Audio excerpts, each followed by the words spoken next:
राष्ट्रपतिः रामनाथ कोविंदः अद्य दिनत्रयाय बांग्लादेशस्य यात्रायै प्रस्थास्यति। 50तमे विजयदिवसोपलक्ष्ये आयोक्ष्यमाणे समारोहे सहभागं करिष्यति। द्वयोः देशयोः राष्ट्रपतिप्रतिनिधिमण्डलस्तरीये उपवेशनम् उपस्थास्यतः। बांग्लादेशस्य प्रधानमन्त्री शेख हसीना अपि विदेशमन्त्री अपि राष्ट्रपतिना समं मिलिष्यतः।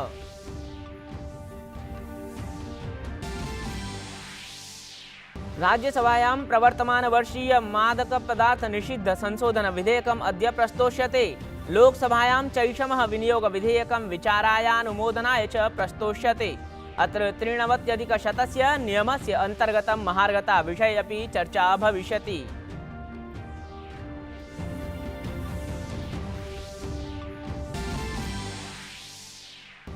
चीनस्य राष्ट्रपतिः शी जिनपिंग रूसस्य च राष्ट्रपतिः व्लादिमीर पुतिन अद्य अन्तर्जालीय शिखर सम्मेलने भागं गृह्णीतः। उभौ राष्ट्राध्यक्षौ द्विपक्षीय सम्बन्धेषु अन्ताराष्ट्रिय प्रकरणेषु चर्चामपि करिष्यतः।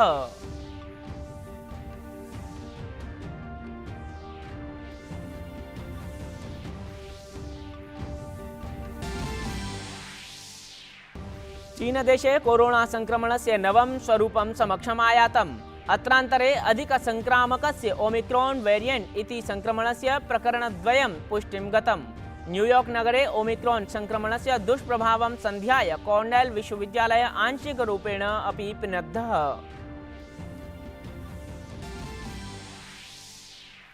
अद्य प्रभृति दिसंबर 21 दिनाङ्कपर्यन्तं खेलो इंडिया अंडर 21 महिला हॉकी लीग प्रतिस्पर्धायाः आयोजनम् देहलीस्थ मेजर ध्यानचंद नेशनल स्टेडियम इति प्रांगणे स्पर्धायाः आयोजनं भवति।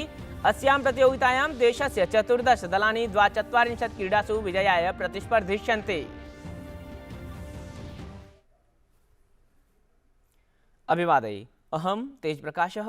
अत्र भवतां स्वागतं डीडी न्यूज वार्ता प्रसारणेऽस्मिन्। अथेदानीं वार्ताः विशदयः। प्रधानमंत्री नरेंद्र मोदी गुरुवासरे अर्थात् श्वः गुर्जर प्रान्तस्य आणन्दे कृषि खाद्य प्रसंस्करणम् आलक्ष्य आयोक्ष्यमाणस्य राष्ट्रीय शिखर सम्मेलनस्य समापनसत्रं दृश्य श्रव्य तन्त्रमाध्यमेन सम्बोधयिष्यति। एतत् शिखर सम्मेलनं प्राकृतिक कृषिकार्ये केन्द्रितमस्ति। सम्मेलनमेतत् कृषककल्याणस्याथ देशाम् आय द्विगुणीकरण दिशायां प्रधानमन्त्रिणः लक्ष्यप्राप्तये एकः पदक्षेपः अस्ति। अत्रान्तरे अवधेयं यत् गुर्जर प्रान्त प्रशासनं प्राकृतिक कृषिकार्ये दृष्टिं निधाय कृषि खाद्य प्रसंस्करणे राष्ट्रीय शिखर सम्मेलनम् आयोजयति। त्रिदिवसीयमेतत् शिखर सम्मेलनं विगतदिने आरब्धमासीत्, श्वः च समाप्स्यति। अत्र आहत्य 5,000-अधिकाः कृषकाः सहभागं कुर्वन्तः सन्ति।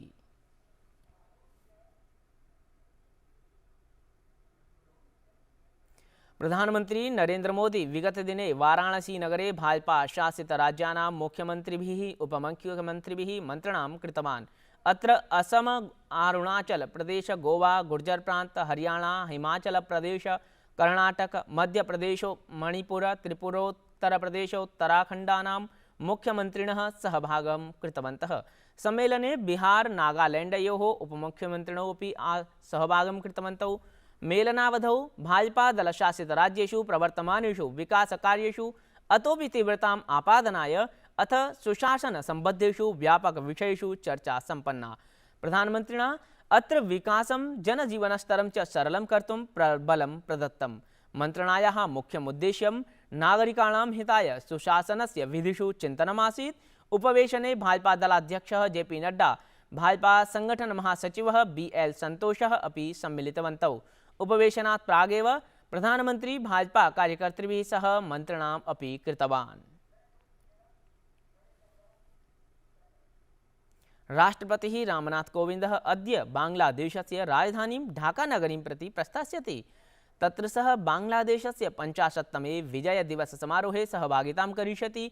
विदेशसचिवः हर्षवर्धन श्रृंगला विगतदिने वार्ताहरसम्मेलने सूचितवान् यद् राष्ट्रपतेः इयं यात्रा अद्य आरभ्य दिसंबर 7 दिनाङ्कं यावत् निर्धारिता वर्तते। बांग्लादेशस्य राष्ट्रपतिना भारतीयः राष्ट्रपतिः रामनाथ कोविंदः विशिष्टातिथित्वेन आमन्त्रितो वर्तते। श्री कोविंदः बांग्लादेशस्य राष्ट्रपतिना मोहम्मद अब्दुल हामिद इत्येतेन समं ढाका नगरे एकं प्रतिनिधिमण्डलस्तरीयम् उपवेशनं करिष्यति, यत्र द्वयोः देशयोः पारस्परिकहितसम्बद्धेषु विभिन्नेषु प्रकरणेषु चर्चा भविष्यति। अत्रान्तरे बांग्लादेशस्य प्रधानमन्त्री शेख हसीना अपि राष्ट्रपतिना रामनाथ कोविंदेन सह मिलिष्यति। एतदतिरिच्य विदेशमन्त्री ए.के. अब्दुल मोमन इत्येतस्यापि राष्ट्रपतिना सह सम्मेलनस्य कार्यक्रमः सुनिश्चितः अस्ति। राष्ट्रपतिः रामनाथ कोविन्दः दिसम्बर मासस्य 16 दिनाङ्के बांग्लादेशस्य विजयदिवससमारोहे उपस्थास्यति। विदेशसचिवस्य अनुसारं राष्ट्रपतिः बांग्लादेशस्य संसदि राष्ट्रपितुः बङ्गबन्धोः शेख मुजीबुर रहमान इत्येतस्य जन्मशताब्दी समारोहस्य समापन समारोहे विशिष्टातिथित्वेन वर्तते।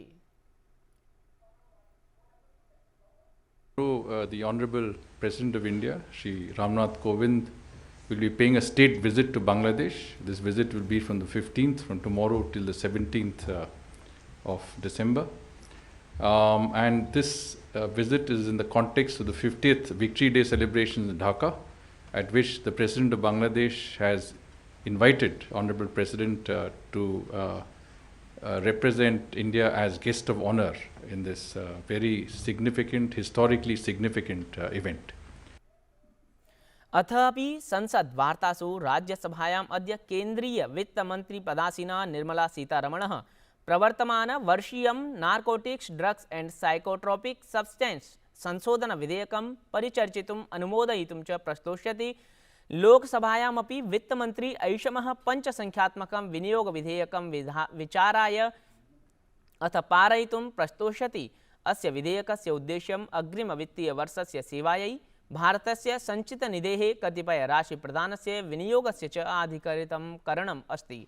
सममेवात्र 93% नियमस्यान्तर्गतं महार्घता विषयेऽपि चर्चा भविष्यति।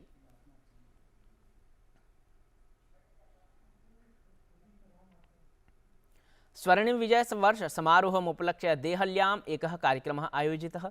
तत्र रक्षामंत्री राजनाथ सिंह भारतीय युद्धवीरैः अथ बांग्लादेशस्य मुक्तियोद्धिभिः समं संवादं कृतवान्। अत्रान्तरे रक्षामन्त्रिणा गतशताब्दस्य 71तमे युद्धे विजेतृभ्यः वीरसैनिकेभ्यः नौसैनिकेभ्यश्च अथ वायुयोद्धिभ्यः अपि भावभरितः श्रद्धाञ्जलिः समर्पितः। रक्षामन्त्रिणः देशस्य विभिन्नेभ्यो क्षेत्रेभ्यः समानीत मृदा ललाटः चर्चितः। अत्रावसरे तेन युवानौ निर्दिष्टाः यद् वीरसैनिकानां पदचिह्नान्याश्रयन्तु। अत्रान्तरे सः आत्मनिर्भर भारतस्य निर्माणाय अपि आह्वानं कृतवान्। 1971 में भारत पाकिस्तान युद्ध में भारत की जीत विश्व इतिहास की सबसे महत्वपूर्ण जीत साबित हुई है। पाकिस्तान ने इस युद्ध में अपनी 1/3 थल सेना, आधी नौसेना और 1/4 वायुसेना को गंवा दिया था। इस युद्ध से पूर्वी पाकिस्तान में बंगाली आबादी पर बूचर ऑफ बांग्लादेश के नाम से इनफेमस जनरल टिक्का खां के नेतृत्व में हुए ऑपरेशन सर्चलाइट के माध्यम से किए गए पाकिस्तानी सेना के अत्याचारों का अंत भी हुआ था।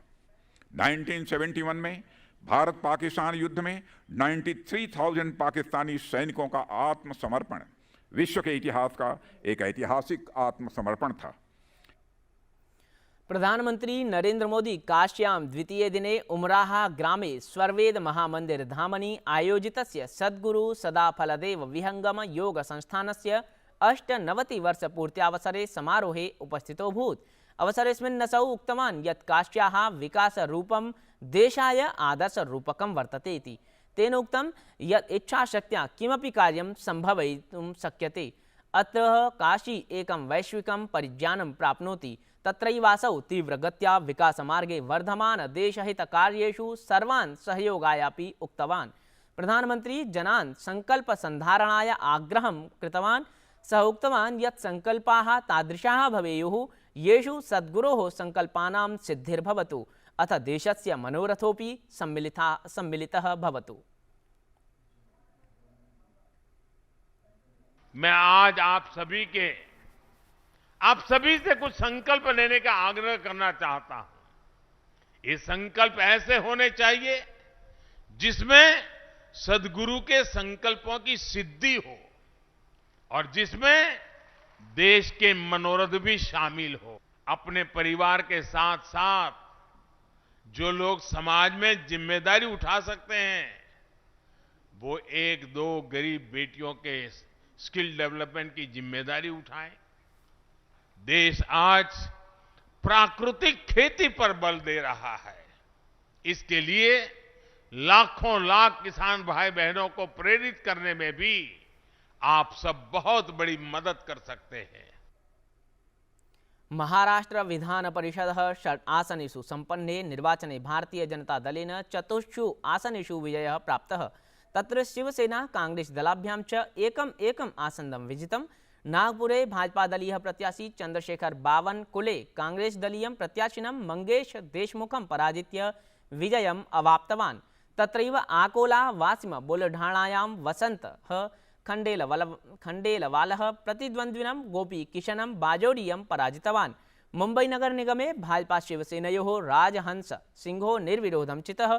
कोल्हापुरे कांग्रेस दलस्य सतेज पाटिलः धुले नंदूरबारे च अमरीश पाटिलः निर्विरोधं चितौ। भाजपा प्रदेशाध्यक्षः चंद्रकांत पाटिलः एतन्निर्वाचने कांग्रेस दलीयां भूमिकामपि प्रतिपादितवान्। विधानसभायां नेता प्रतिपक्षी देवेंद्र फडणवीसः प्राह यत् भाजपा दलम् अनेन जयोत्साहेन भावभरितः वर्तते। एक प्रकार से 3 पार्टियां साथ में आने के बाद सारे चुनाव वो जीत सकते हैं, इस प्रकार की जो बात वो कहते थे, इस मिथक को आज पूरी तरीके से हमने ध्वस्त किया है। और विशेष रूप से मैं ये मानता हूं कि चंद्रशेखर बावनकुले जी के विजय के साथ हमारे नए विजय की मालिका शुरू होती है।